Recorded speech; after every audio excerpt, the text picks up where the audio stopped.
பணிகள் 4ஆம் அதிகாரம். பொது உடைமை. நம்பிக்கை கொண்ட மக்கள் அனைவரும் ஒரே உள்ளமும் ஒரே உயிருமாயிருந்தனர். அவர்களுள் எவரும் தமது உடைமைகளை தம்முடையதாக கருதவில்லை. எல்லாம் அவர்களுக்கு பொதுவாயிருந்தது. திருத்தூதர் அனைவரும் ஆண்டவர் இயேசு உயிர்த்தெழுந்தார் என மிகுந்த வல்லமையோடு சான்று பகர்ந்து வந்தனர். அவர்கள் அனைவரும் மக்களின் நல்லெண்ணத்தை மிகுதியாக பெற்றிருந்தனர். தேவையில் உழல்வோர் எவரும் அவர்களுள் காணப்படவில்லை. நிலப்புலன்களை அல்லது வீடுகளை உடையோர் அவற்றை விற்று அந்த தொகையை கொண்டு வந்து திருத்தூதருடைய காலடியில் வைப்பர். அது அவரவர் தேவைக்கு தக்கவாறு பகிர்ந்து கொடுக்கப்படும். சைப்ரசு தீவை சேர்ந்த யோசேப்பு என்னும் லேவியர் ஒருவர் இருந்தார். இவருக்கு திருத்தூதர்கள் ஊக்குவிக்கும் பண்பு கொண்டவர் என்று பொருள்படும் பர்னபா என்னும் பெயரை கொடுத்திருந்தார்கள்.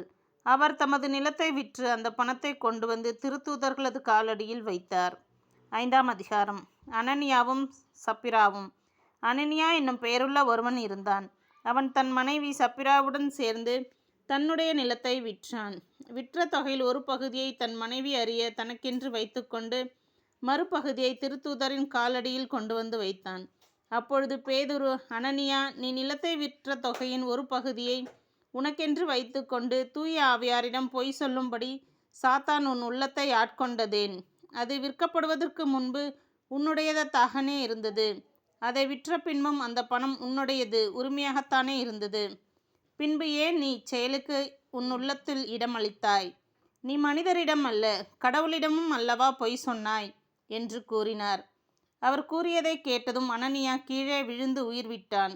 இதை கேள்வியுற்ற அனைவரும் பேரச்சம் ஆட்கொண்டது. இளைஞர்கள் எழுந்து வந்து அவனை துணியால் மூடி சுமந்து கொண்டு போய் அடக்கம் செய்தார்கள். ஏறக்குறைய 3 மணி நேரத்துக்கு பின் அவன் மனைவி உள்ளே வந்தாள். நிகழ்ந்தது எதுவும் அவளுக்கு தெரியாது. பேதுரு அவளை பார்த்து, நிலத்தை இவ்வளவுக்குத்தானா விற்றீர்கள்? சொல் என்று கேட்க அவள், ஆம், இவ்வளவுக்குத்தான் விற்றோம் என்று பதிலளித்தாள். மீண்டும் பேதுரு அவளை பார்த்து, தூய ஆவியாரை சோதிக்க நீங்கள் உடன்பட்டதேன்? இதோ உன் கணவனை அடக்கம் செய்தவர்கள் கதவருகில் வந்து விட்டார்கள். அவர்கள் உன்னையும் வெளியே சுமந்து செல்வார்கள் என்றார்.